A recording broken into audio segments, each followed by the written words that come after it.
Here I am in our Blackboard classroom for 580.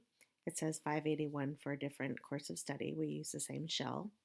Here on the announcement page, I have listed the schedule of weeks for your reference.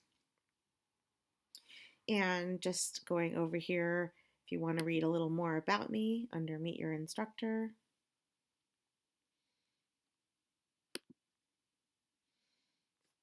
you can do so here. You'll see my welcome e-lecture as soon as I attach it.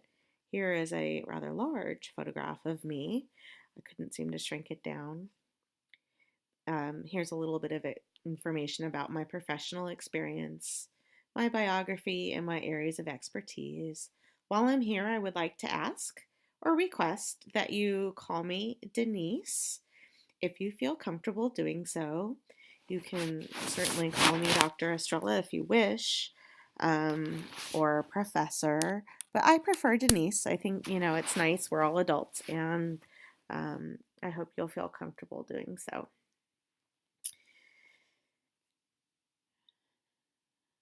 Now I'm going to click on our syllabus. I have it listed here. I just wanted you to notice that you have to click on the link. I guess I have to be logged into my account.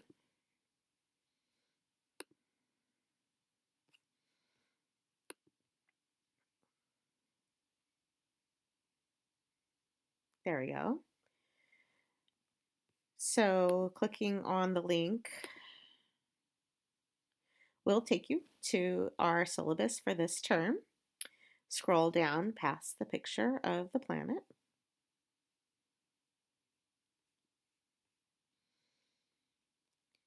And here you see my contact information. My telephone is 831-238-2768. And my email address is denise.estrella.cui.edu. And in order to contact me, I'm mostly available during the week between 6 p.m. and 9 p.m. I do have a day job, and by the time I leave my classroom and I commute home, 6 o'clock is when I can be available to you by phone or call you back if you've left a message. And I'm available up until 9 o'clock, sometimes after, depending on what I have going on. But generally, my weeknight work hours are from 6 to 9. And then on the weekends, feel free to contact me between 9 in the morning and 9 at night. I do sometimes need a little bit of time with my family, but if you contact me, I am able to get back to you within 48 hours. Just wanted to note that you are also welcome to email me or text me. I am able to, especially if it's a quick question, if you send me a text at my telephone number, I'm able to get back to you pretty quickly. I don't have my phone out, of course, while I'm teaching, but during the brunch break or the lunch break, if it's a quick and easy answer, do feel free to text me that way. Also with an email, I can usually respond to an email during the day, so don't feel like you have to wait until the following evening just to ask one small question. Those are just the best ways to get a hold of me.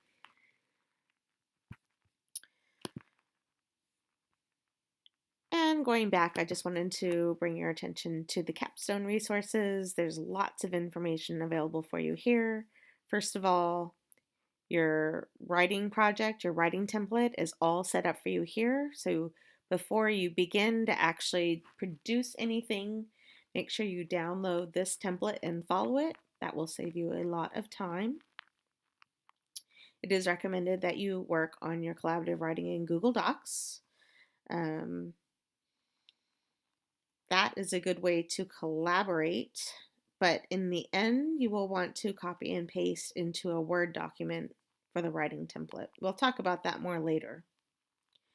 Here are some directions for making the template available.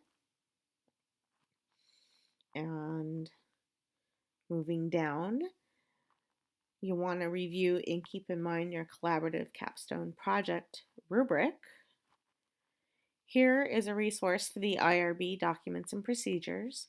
This is for the second half of the 580 course. We will talk a lot more about that in detail. I just wanted to point out the resource for you. This next one is about the NIH training.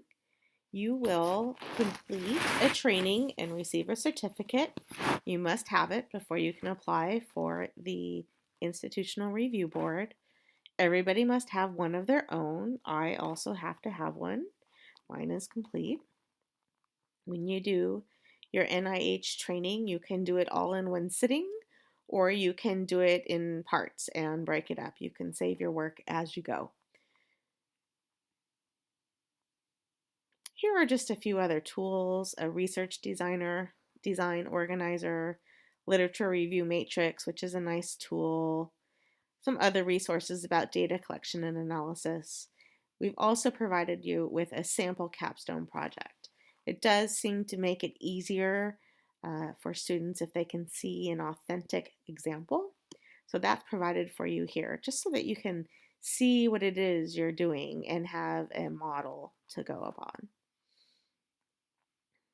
Okay, so now I'm going to go into week 1 because this is the week 1 overview. Here we are. This week is from Monday, January 8th to Sunday, January 14th. I really like the way these courses are designed because you get a nice summary box. So you will watch the welcome video, an instructor video that I am currently creating now. You do have a lot of reading this first week.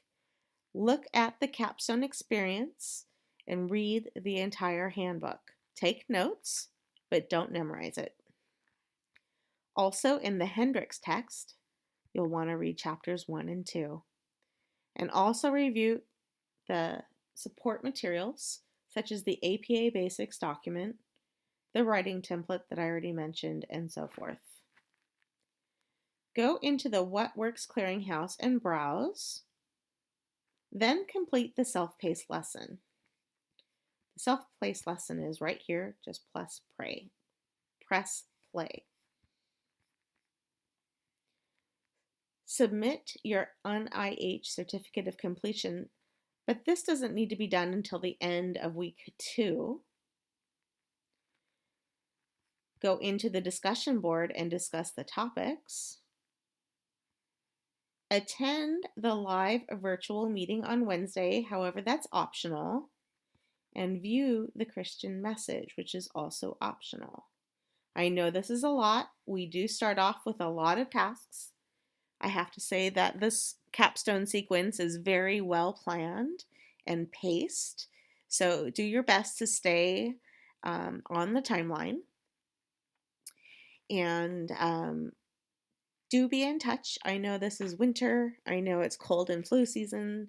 And I also know that you're human beings with classrooms and families, and that things do happen. What I find makes the capstone experience most pleasurable is when we have a high level of communication and trust within the group, and a lot of communication with me, so that we can open ourselves to grace and be flexible and considerate and make sure that we get everything done. So again, scrolling down, my instructor overview video will be right here. Here is a list of the readings for this week. Go ahead into the What Works Clearinghouse and explore. Take a look at the capstone project design to gain IRB approval. At this point, you just need an overview. Do complete the self-paced lesson by clicking here. And develop your research interest groups. Now that you're at the end of your course of study, you've had a lot of experience doing group projects over the last several sequence of courses that you've taken. You have an idea of what can be challenging and what can be rewarding about working in a group. What you should be doing is talking with your classmates about ideas and topics that you're interested in, and group yourselves based upon your interest in those topics.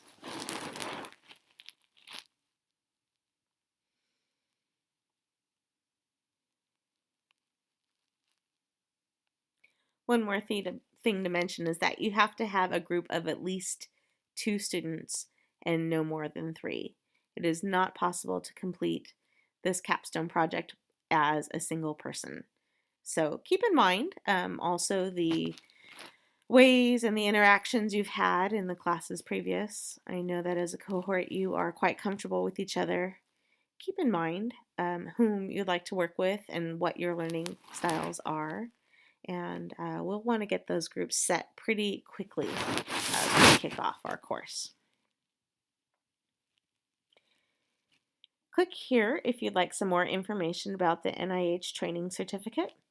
That is not due until the Sunday of week 2, so you'll see the date is January 21st. Here is a reminder about discussion board. Read and respond to each of the discussion threads for the week. Initial response is always on Thursday. 2 peer responses are on Sunday.